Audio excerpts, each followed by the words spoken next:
Hey y'all, welcome to my office, my command central. This is where I do everything from editing to this is where I'm going to be starting my indoor seeds, and this is also where I will be hatching my eggs, my little baby chicks. So I'm so excited about that.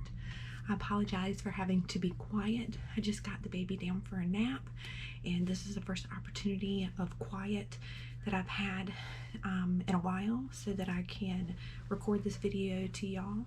Today I would like to talk about the 7 basics of gardening, but before I do that I want to share a few resources with y'all.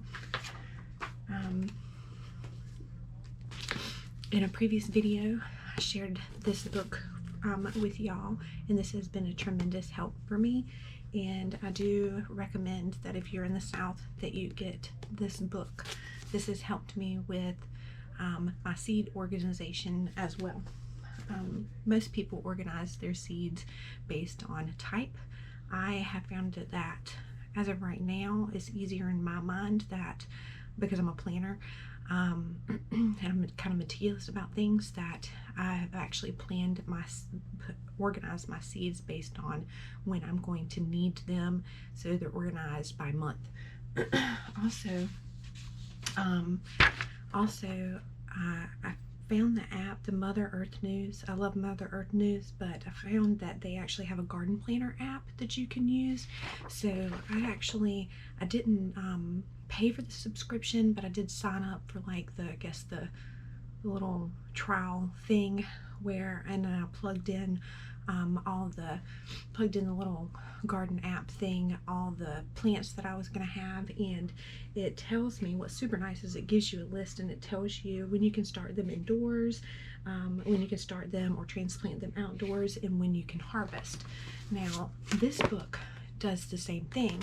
However, the app allows you to put in your address and it will give you a more accurate estimated last frost date or first frost date. Also, for my North Carolina people, excuse me y'all, I went to the NC State Extension and it's vegetable gardening at the beginner's guide, and I'll put a link for all 3 of these resources down in the description so y'all can check that out for easier access, so you don't have to search Google. So here we go. 7 garden basics. Number 1 is your location. Now there's 2 things that you need to consider when you're figuring out your location for your garden, and that would be sunlight and water. And when you are paying attention to the sun and where it's at the longest in your yard, you need to think about what you might be planting. And most vegetables will do fine with 8 hours. Some are okay with 6 hours, but things like tomatoes, cucumbers, and squash, they do better with 10 hours. But just pay attention to where the sun is in your yard and how long it's there, and just do the best that you can. Also, number 2 is water. How are you going to water your garden? Watering your garden, make it as easy as you possibly can. And on average, your garden needs at least 1 inch of water a week. And you also want to make sure when you're watering that you try to water the soil and not water the plant. You don't want the water sitting on the leaves of your plant. So you want to water the soil, and you also want to test your soil. Number 2 is planning your garden. What type of garden do you want?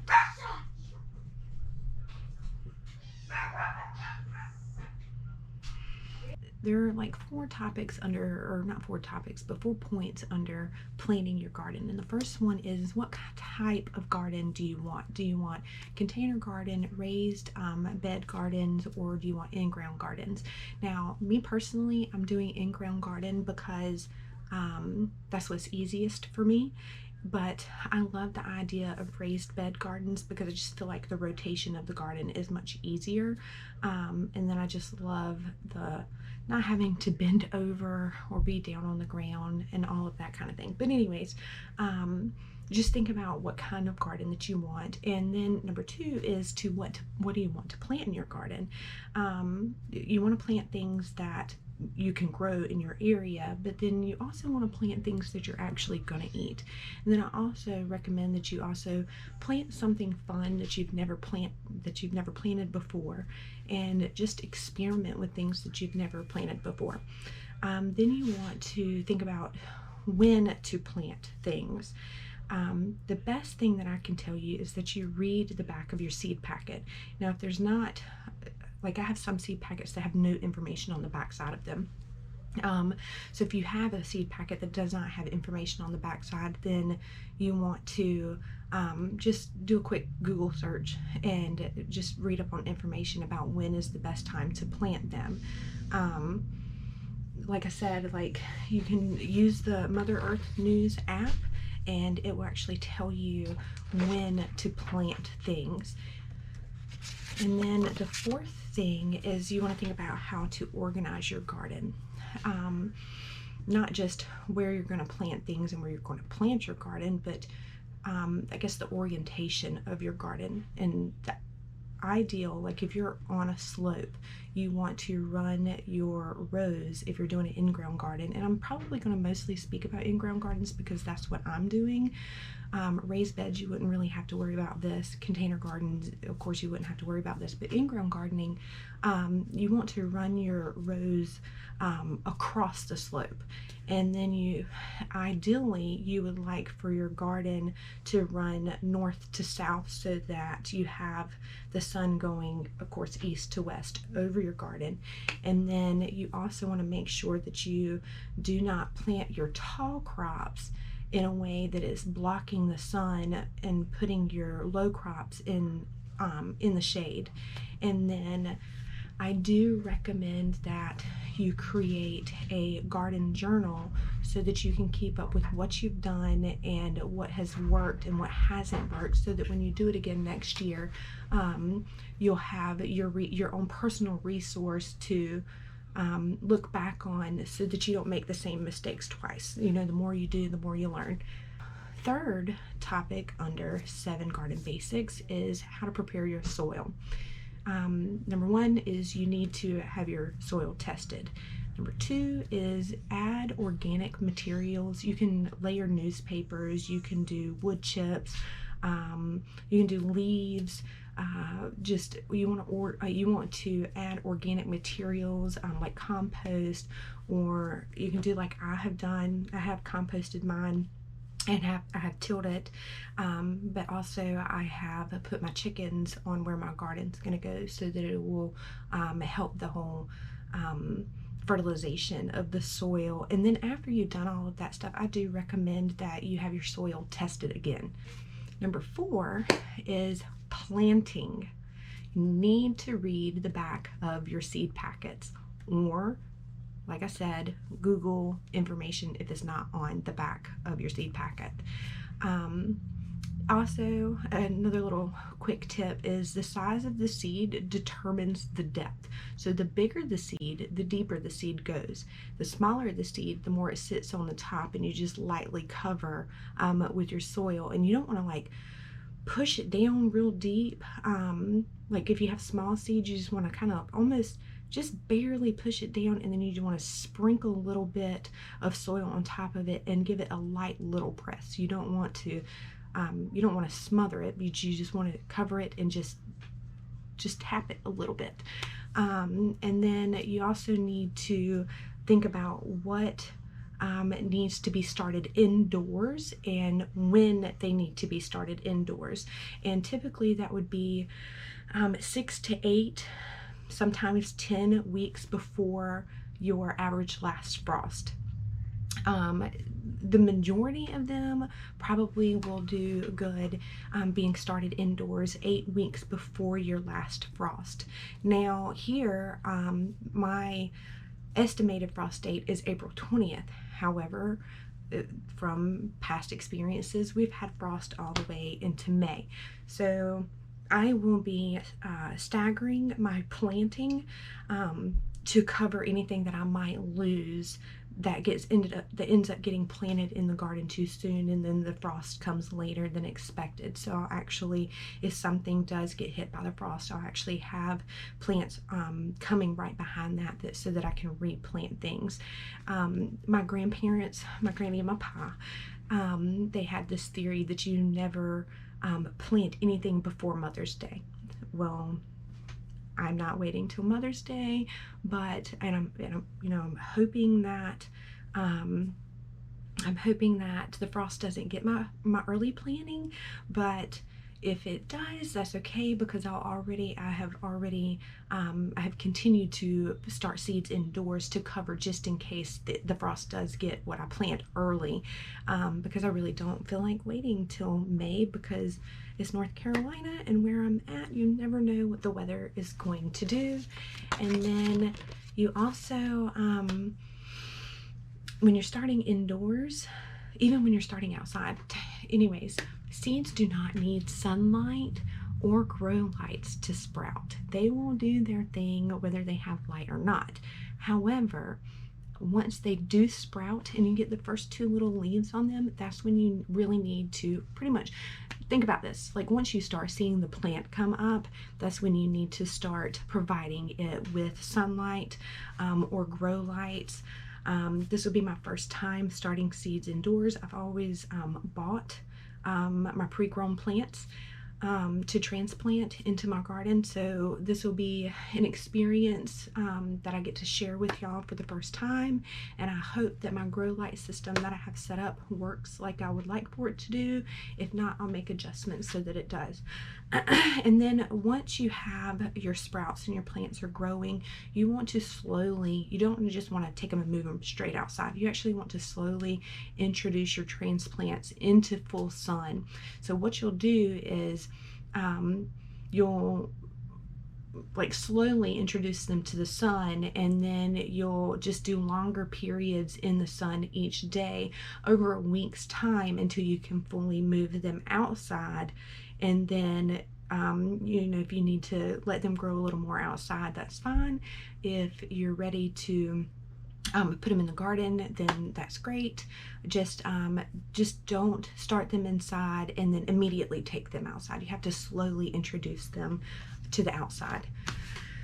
So then number 5 is about garden care. When you start your seeds in your garden, you want to water your garden daily if it is not raining, until your seeds are established, or until your sprouts come up and everything's established. If it's raining, do not worry about watering your garden, but just understand, like, when you put the seeds in the ground, you don't want to do a heavy water either. You want to put your, I guess, water hose on the little rain type thing. You want your ground, you want your soil to be moist. You don't want to wash your seeds away. So just be mindful of how you're watering your garden. And then you also want to make sure that you maintain moisture in your garden, so that things continue to grow and so that it doesn't dry out. So just make sure you maintain your moisture, and you can do that by, one, checking the moisture, and then if it's not moist enough, then you can mulch your garden if needed. Number 6 is about pest control and disease management. You want to keep your plants happy, and that has to do with sunlight, water, moisture, and keeping the pest and the disease away. So that's how you keep them happy. Also, you want to plant flowers or some kind of plant that actually will bloom, because that'll help with pest control and bringing in good pollinators and that kind of thing.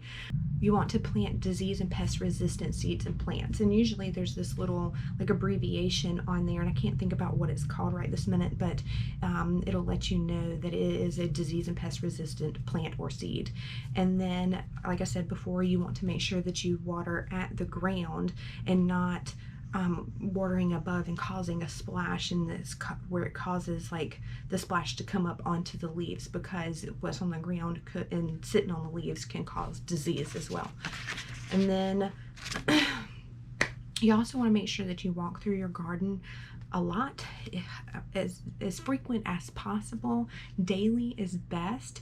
And then you want to make sure that you're actually looking at the plant, down at the ground, flip the leaves over. Pay attention to caterpillars. You know, caterpillars can be the same color as the leaves and that kind of thing. And then you want to watch for slugs at night. You want to remove any slugs that may be there. And if you have a plant that is sick and it's just not doing well, you want to immediately remove that, discard it, give it to your chickens, pigs, whatever animals you got, compost it, anything like that. Just do not leave it in your garden. And then you also want to make sure that you do crop rotations. If you do crop rotations, that will actually help with putting the good nutrients back into the soil, and will also discourage pests from staying around in that one location year after year after year. So just make sure that you do crop rotation. And then the last one of 7 garden basics is, when do you harvest? The Mother Earth News app that I suggested, the book that I suggested, and the back of your packets should tell you when to harvest.